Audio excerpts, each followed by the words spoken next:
Pour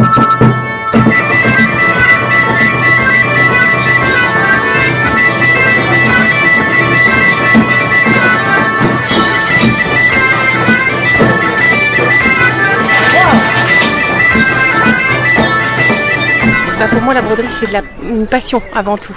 Et quand on en est venu à vouloir faire des fêtes médiévales, la reconstitution, j'ai allié deux passions, le Moyen-Âge et la broderie. Puis c'est facile de parler de la broderie parce que il y en a, durant tout le Moyen-Âge, on va broder beaucoup.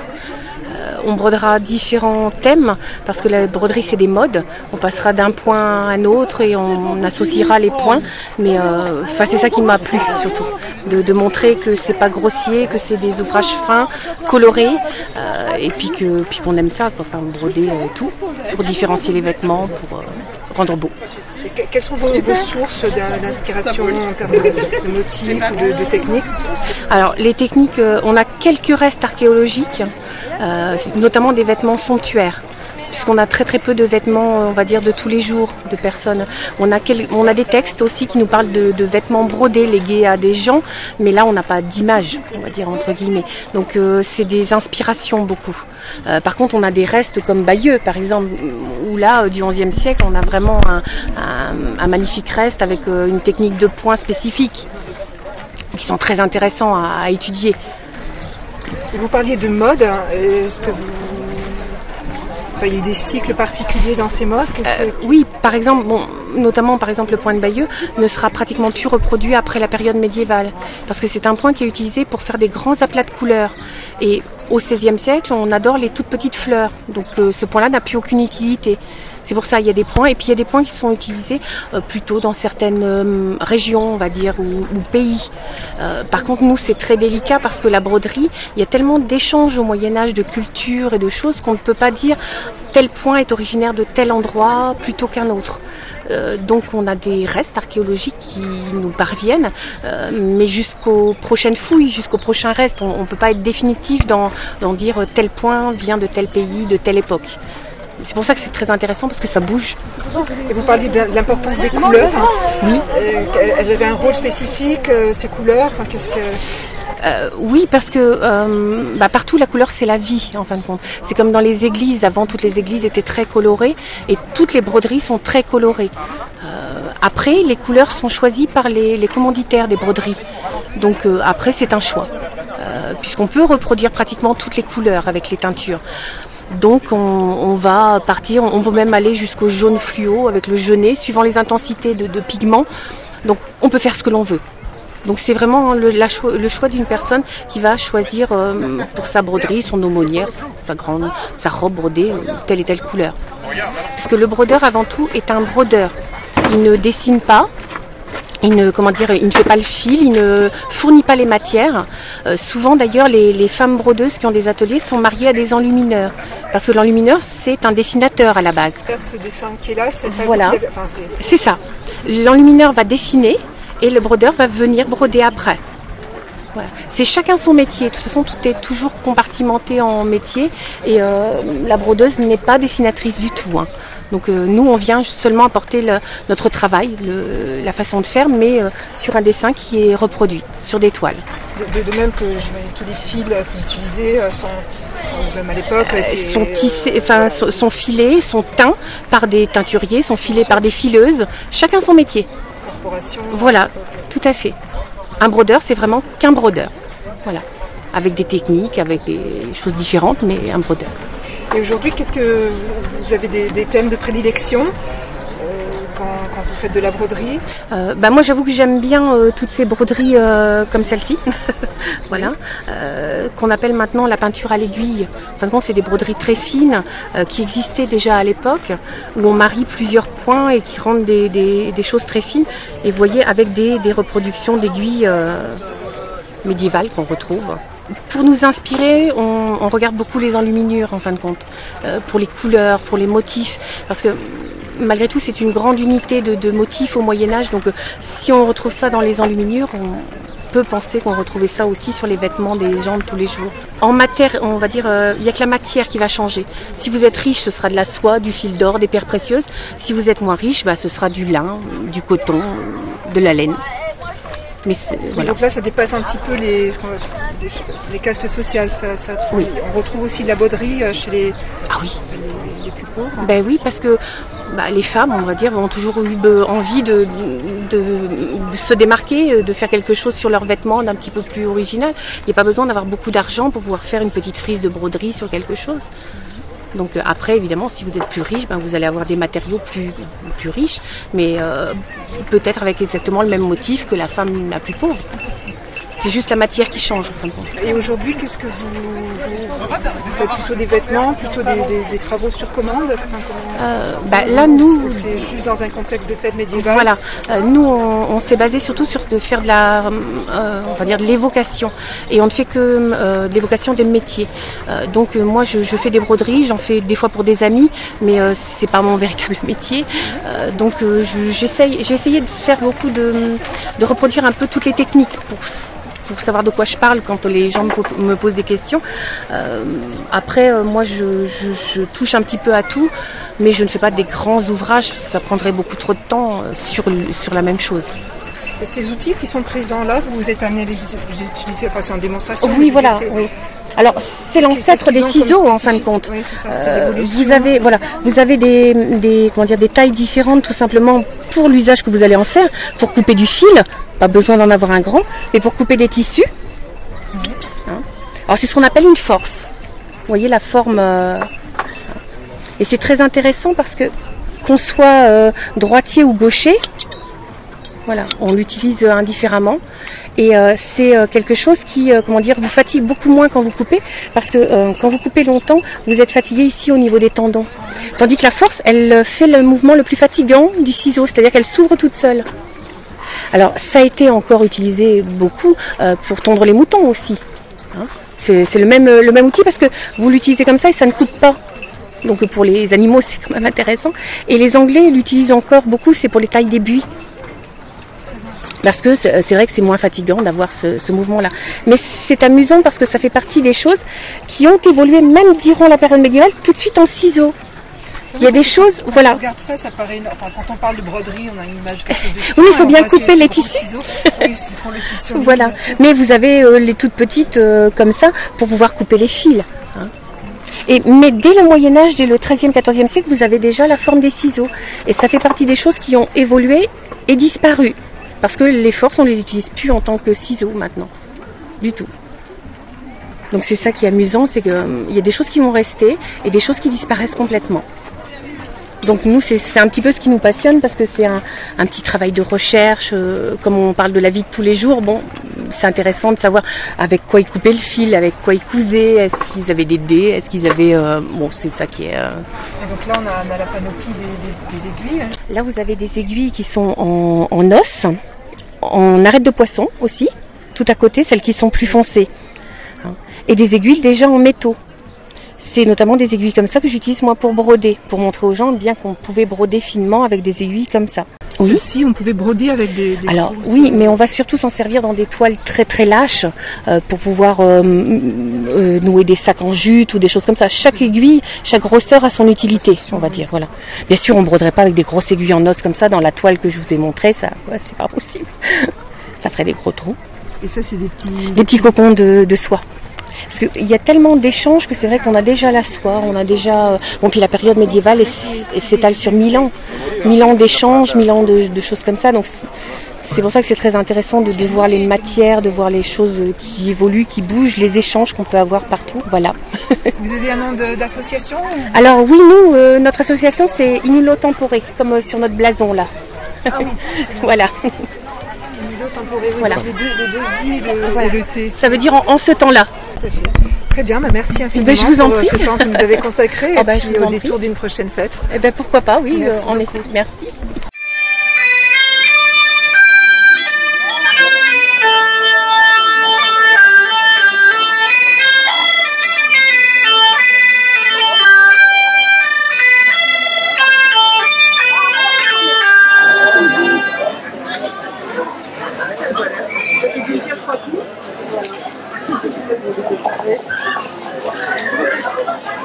Ça c'est les...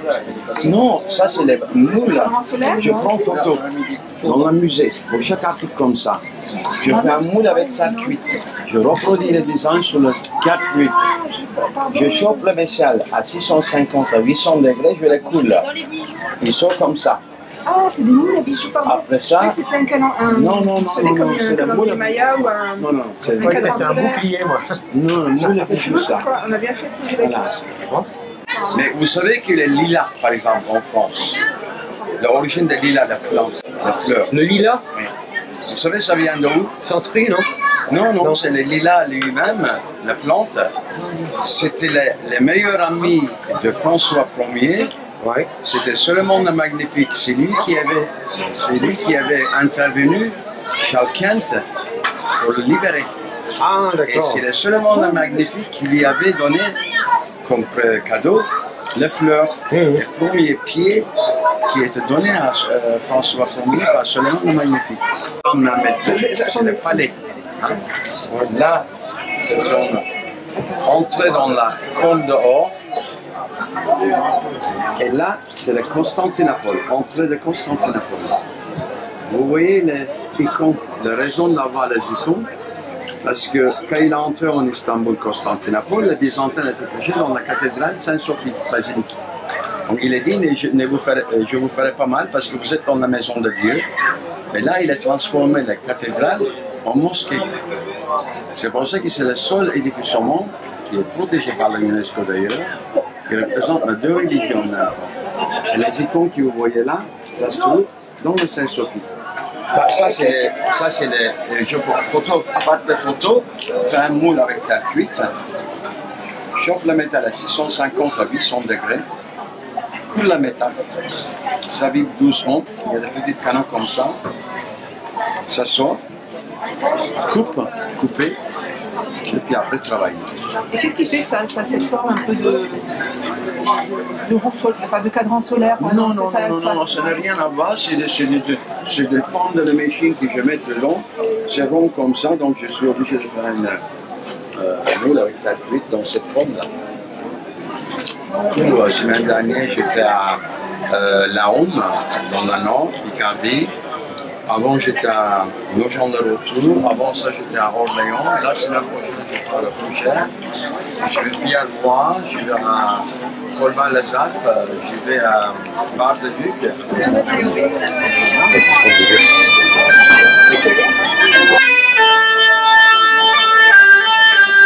Là, vous disiez donc une de vos passions, c'est ben là, si vous voulez, c'est montrer un petit peu l'hygiène au Moyen-Âge, parce que bon, il faut savoir quand même que l'hygiène, c'était très important à l'époque. Ça durait quand même jusqu'à la fin du XVe siècle, et c'est là que tout s'est arrêté. Il y a plusieurs parallèles qui ont fait que ça s'est arrêté, parce qu'il y a eu la peste, donc il y a eu la phobie de l'eau. C'est là, si vous voulez, les gens ne se lavaient plus, ne buvaient plus d'eau, de peur d'attraper des maladies. Et c'est à partir de là, donc à la Renaissance, c'est là qu'ils se lavaient tout le temps. Et bon, puis se parfumer, parce que pour l'arrivée des parfums alcoolisés était là, donc on se parfumait, si vous voulez. Mais sinon, non, là, on a l'hygiène, vous voyez, on a tout un panel de savons ici, qui partent de la saponière, jusqu'au savon à la base d'olive, on a le savon à lèvres, on a tout un tas de choses, mais à partir par exemple de la saponière, on peut tout faire, vous voyez, comme j'ai là, si vous voulez, vous voyez, ça mousse, la saponière, et là, c'est un shampoing que j'ai fait. Et tout ça à partir d'écrits qui sont retrouvés, et ça a été fait par des moines, si vous voulez. Hildegard de Dockens, qui est pas mal, qui était très intéressante. Mais bon, moi, j'ai le livre de simple médecine, j'ai pas mal de livres de Lorme et autres, sur lesquels je prends aussi pas mal mes recettes, je traduis, et puis je refabrique les teintures, parce qu'on a des teintures, pour être brûle. Ça partit à base de dedans vous avez du brûle noir, mais vous avez un petit peu de plomb pour donner du mordant. de plomb. De plomb. Oui. C'est pour ça qu'elles ne sont jamais ouvertes, si vous voulez. Là vous en avez une autre pour être rousse. Là. Et vous avez naturellement le summum, c'est-à-dire pour être blonde. Là c'est une teinture pour être blonde. Après, bon, vous avez aussi le parfum, naturellement, parce que bon, là, mais on a j'ai fait une déclinaison du parfum de l'eau de Hongrie. Oui. Oui, parce que moi, j'ai retrouvé, on a retrouvé des traces de l'eau dérivée avec les ingrédients qui étaient dedans, et je l'ai refait à partir de vin blanc, à partir de lait, parce que j'aime bien faire beaucoup de... Et je remets les ingrédients qu'il y avait dedans. Et je l'ai aussi en distillé et qui est vendu par un ami qui est là dans les artisans, à la maison. Et qu'est-ce qui vous a amené à cette passion pour ce domaine-là? L'hygiène. L'hygiène, oui. Le Moyen-Âge. Ou les deux. Ah ben le Moyen-Âge, j'ai toujours été passionnée par l'histoire. Je suis nulle en géographie. Ne me demandez pas où est le livre, je ne sais pas voir. Mais alors l'histoire, j'ai toujours été passionnée. Oui, le Moyen-Âge en particulier, qu'est-ce qui vous a... justement, parce que c'est intéressant, c'est une période de découverte. Moi, j'ai commencé avec le 13e, si vous voulez. Et dans le 13e, c'est la période de découverte. Donc là, on a découvert énormément de choses très intéressantes. Et c'est ça qui m'a intéressée, en même temps le principe de faire nous-mêmes nos costumes, de faire des recherches, parce que je suis quelqu'un qui aime apprendre. J'adore apprendre, je n'ai pas d'âge pour apprendre. J'aime faire beaucoup de recherches, fabriquer, donc je fabrique moi-même tout ce que je porte, aussi bien du costume, sauf la coiffe que j'ai acheté directement chez Covid. Mais disons que bon, sinon je fais la robe par maison, les galons sont faits maison. Tout est fait, même vous voyez, j'ai là-bas, je me suis en train de faire mon aumônière à partir d'une fabrique. Vous voyez, tout ça, ça fait partie de tout ce qui est passionnant dans le Moyen-Âge. En fait, à partir d'un domaine, c'est très large. Et voilà, il part d'une petite babiole, en fin de compte, je me maquillais s'il vous plaît un jour, et puis j'ai dit, mais du coup, c'est quoi ce truc? Je cherchais. Et de là, j'ai retrouvé que c'était en fin de compte de la galette avec du soufre, et de la graisse, et qu'on en utilisait déjà à l'époque, même voire avant. Voyez-vous, donc là, bon, hop, ça repartit là-dessus. Après, bon, c'est pareil, dans les salons, puis je vois d'ailleurs qu'on y va. Oui, de petites choses, on en amène une autre. Voilà, et puis bon, après, moi, je suis dans l'époque médiévale, je suis depuis des années. Tout le temps que je dis que ça fait 15 ans, ça fait. Si vous voulez, donc. Des siècles et des siècles. On dira ça, comme ça. Je suis bien comme ça, mais ça vient. Pas trop mal. Mais bon, mais à chaque fois, je m'occupais toujours des autres. Je suis la présidente de l'association, mais je m'occupais toujours des gens qui représentent mon association pour les aider à faire leur activité, mais jamais en m'occupant de moi-même, jamais en m'occupant de faire quelque chose et de me poser surtout. Et puis un beau jour, j'en ai marre, je dis, je suis pour la fin, je dis pourquoi pas. Maintenant, je vais me poser. Je dis, maintenant, les autres, ils me cherchaient eux-mêmes. Parce que je cherchais pour les autres, je cherchais pour moi. C'est comme ça, quoi. Et donc vous avez choisi de vous poser, on va dire, sur un sujet qui, moi, me plaisait. Parce que j'aime beaucoup les plantes, j'aime beaucoup les fleurs, donc je voulais quand même un sujet qui reste avec des fleurs, des plantes, tout ça. Donc pour ça, l'hygiène est pour moi quelque chose de bien. En éludant, comme vous disiez tout à l'heure, l'aspect médicinal. Voilà, parce que bon, moi je n'ai pas les connaissances, si vous voulez, en médecine, puis je ne me permettrai pas, de toute façon, parce qu'en plus vous avez une personne qui font de la chirurgie médiévale, qui le font très bien. J'ai une amie, Joyce, elle le fait très bien. J'ai un autre aussi qui était là l'an dernier, c'est pareil, il le fait très bien. En plus, c'est leur profession, donc on ne marche pas sur les plates-bandes des copains, si vous voulez. Il faut avoir un respect vis-à-vis du médiéviste. Enfin, moi, quand j'ai commencé, si vous voulez, il y avait beaucoup de respect vis-à-vis de l'autre. Maintenant, on en a un petit peu moins, malheureusement, ce qui est dommage. C'est ce qui est important aussi pour vous dans le Moyen-Âge, les valeurs, une certaine éthique.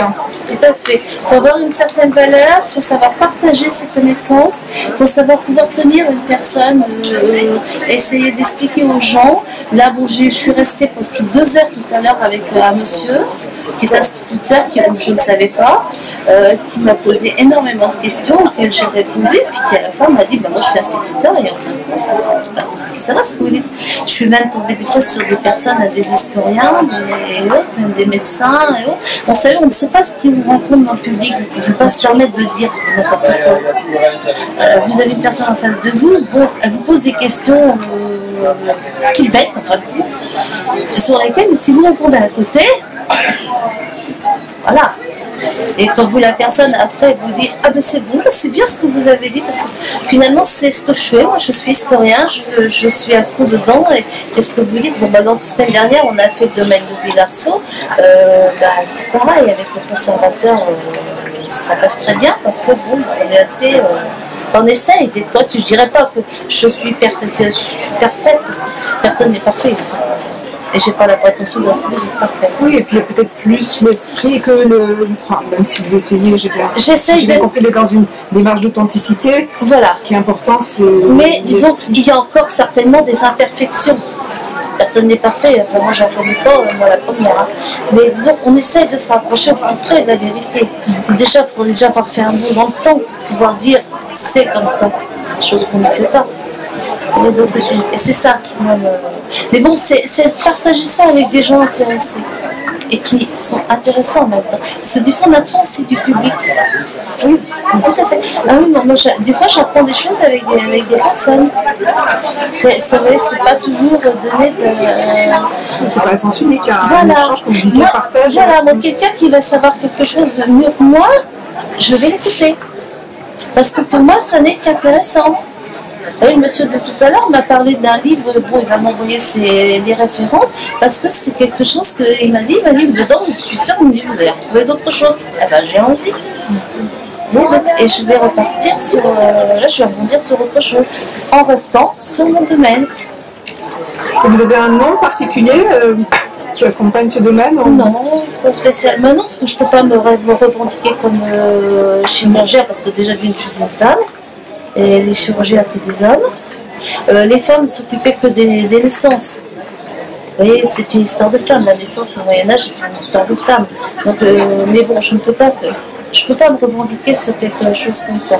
Simplement, comme vous disiez, peut-être par votre costume, vous êtes voilà, déjà une dame de la haute société. De la haute société, oui, là c'est vrai que là je suis vraiment quelqu'un de la haute société aujourd'hui. Mais ça s'arrête là, si vous voulez. Je n'ai pas proprement de nom particulier. Je suis là, bon, je représente, je fais des fois l'enluminure. Quand il y a des patients qui ne s'arrêtent pas, je fais l'enluminure dans la tente. Voilà, comme ça que je l'appelle. Merci, c'est gentil. Mais bon, mais on ne peut pas donner de nom si vous voulez. Et j'explique simplement ce que je peux dire. Simplement peut-être un nom d'association. Oui, là, la Mélie de la Licorne. Ah voilà, c'est ça. Voilà. Avec la bannière de la Licorne juste à côté. Tout à fait. Voilà, nous sommes plus que deux dans l'association, moi et mon mari.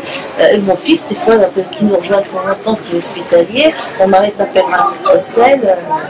Ce qui fait que ça nous permet quand même de pouvoir être un petit peu plus libre, un petit peu de ce qu'on fait. Et de ne pas avoir personne sur le dos non plus à gérer. Très bien. Voilà. Bah, merci infiniment de votre accueil. Merci. Mais je vous en prie.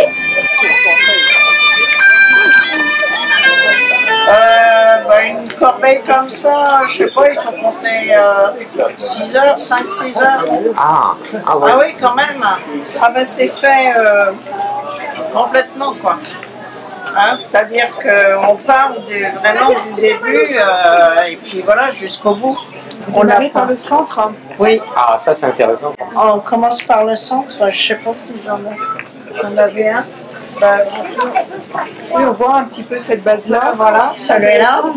Voilà, ça c'est la base d'un panier. Et puis on rajoute des montants. Et puis on les redresse et puis on monte comme ça. C'est-à-dire que le fait de partir du centre, c'est ce qui va déterminer tout l'axe du panier? Non, pas forcément. Mais, non, pas forcément, mais il faut bien partir de quelque chose. Donc voilà, on part du centre et puis... non, après, ça n'a aucune indication pour votre panier. Sauf si vous en voulez un ovale. Donc, on partira de la même manière, mais avec des montants mis différemment. Pas de comptoir. Hein, mais voilà quoi. C'est vrai que ça, ce sera un panier rond. S'il est ovale, ce sera ou une corbeille ou un panier ovale.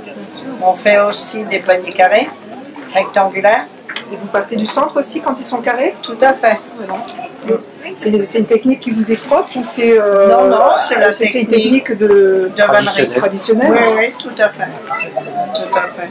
Chaque vannier qu'on va voir, il commence comme ça. Oui, donc voilà. il y a certainement une... Non, non, mais c'est la base de la vannerie.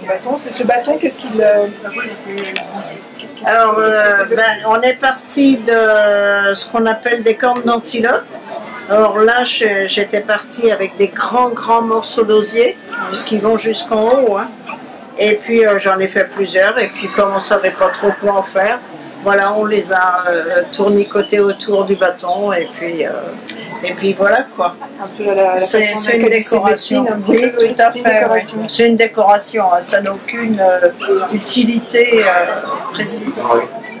C'est quoi ces petites choses qui pendent au panier, ça a une utilité? Ce sont des hochets. Parce que c'est fait au point de hochet, mais c'est aussi des hochets pour... enfin, dans l'ancien temps, ils devaient utiliser ça pour les bébés. Ils mettaient des petits cailloux dedans. Et puis voilà. Et puis c'était un hochet. Donc maintenant, on peut en faire des petits bougeoirs, on peut en faire... ça dépend si on le referme comme là, ça dépend si on le laisse ouvert. C'est toujours une question technique. Il faut déjà savoir ce que vous voulez faire au départ. Et puis, vous adaptez votre technique en fonction de l'objectif. Et alors, si on rajoute une anse, oui. Il y a une amorce, vous torsadez alors, les... Par exemple, là, si vous voulez mettre une anse là, et ben donc il faudra enfoncer un morceau de noisetier ou un morceau de bois quand même assez costaud. Et donc vous l'enfichez de chaque côté. Et puis vous tournicotez des brins d'osier également. Et puis ben voilà, vous les rentrez, puis ça fera votre... Donc voilà, il y a une anse, donc un morceau d'osier. On y a tournicoté d'une manière assez savante de l'osier. Et puis on a terminé l'anse de chaque côté. Parce qu'on monte des brins d'osier de chaque côté. 4 là et 4 là. Et quand vous dites de manière assez savante, qu'est-ce que ça veut dire? Ça veut dire qu'il faut surtout faire attention de ne pas les casser, les couder, vous voyez. Sinon, votre anse, elle ne sera jamais jolie comme ça. Hein? Et là, vous avez 4, et là, vous avez combien de... les 8. Les 8, c'est les 4 là qu'on a tourné autour de... Et inversement, les 4 là qu'on a tourné autour de l'anse, de l'anse, de l'armature de l'anse, qui est notre morceau d'osier, un morceau de bois assez costaud. Et ils craignent l'humidité et l'appauvrissement, les paniers, pas du tout? Il faut quand même les mettre dans un endroit qui respire, mais sinon un panier comme ça, il y en a pour des années et des années, ça. S'il était dans la cave, ça serait pas... Il faut que ce soit dans un endroit aéré. D'accord. Sinon ça pourrit, effectivement. C'est vivant, oui, ça noircit. Ça noircit, mais c'est la pourrissure. Hein. Donc si on met les œufs dans le même panier, il n'y a pas de problème. Il n'y a pas de problème. Très bien, c'est gentil. Voilà. D'accord, très bien. Vous savez, ça revient les jaser autour du feu maintenant. Les associations, ils refont des veillées. Ouais. C'est synonyme de veillée finalement. Oui, c'est ça. Oui. Voilà. Et donc vous amenez des explications, enfin vous faites une démonstration et vous amenez des explications en même temps. Oui, mais non, on ne fait pas de jaser, c'est la base de notre nom, mais on ne fait plus de veillée. Mais par contre, j'appartiens à une autre association où ça revient les veillées. Oui. Et c'est un petit peu la même chose que les jasés. Mais les jasés, donc c'était des veillées dans l'ancien temps, dans les années 1900. C'était des veillées où les gens se rencontraient quand il n'y avait pas effectivement la télévision. Et puis les femmes tricotaient, parlaient, brodaient, et les hommes jouaient aux cartes. On cassait des noix. Voilà, ils cassaient des noix aussi. On racontait des contes. Voilà, tout à fait. Oui, non, mais il y avait des tas de choses qui se passaient. Hein. Et puis en plus, dans les petits villages, ça se passait énormément aussi. Bien sûr. Ça se passait énormément. Et qu'est-ce que vous avez comme public au veillées, au jasé, pardon. Au jasé, quel public? Alors, on a un public de des enfants. Non, de tout âge. Tout âge. Et comme on fait beaucoup de folklore aussi, on a beaucoup de personnes d'un certain âge. C'est vrai qu'on a du mal à amener les jeunes au folklore, mais on ne désespère pas. C'est-à-dire que les anciens, comme on dit, maintiennent les traditions, donc ce qui est plus difficile de les transmettre maintenant aux nouvelles générations. Enfin, quand on voit une fête comme Provins avec toute cette jeunesse, il y a quand même au-delà de l'engouement, il y a vraiment ce désir d'un retour. Oui, ça revient petit à petit. Et même nous, on a des jeunes qui reviennent aussi, mais plus pour faire du médiéval que du folklore. Bien sûr. Donc la base de notre association, c'était quand même le folklore champenois. Voilà. Merci beaucoup. Il n'y a pas de quoi. Merci. Il n'y a pas de quoi.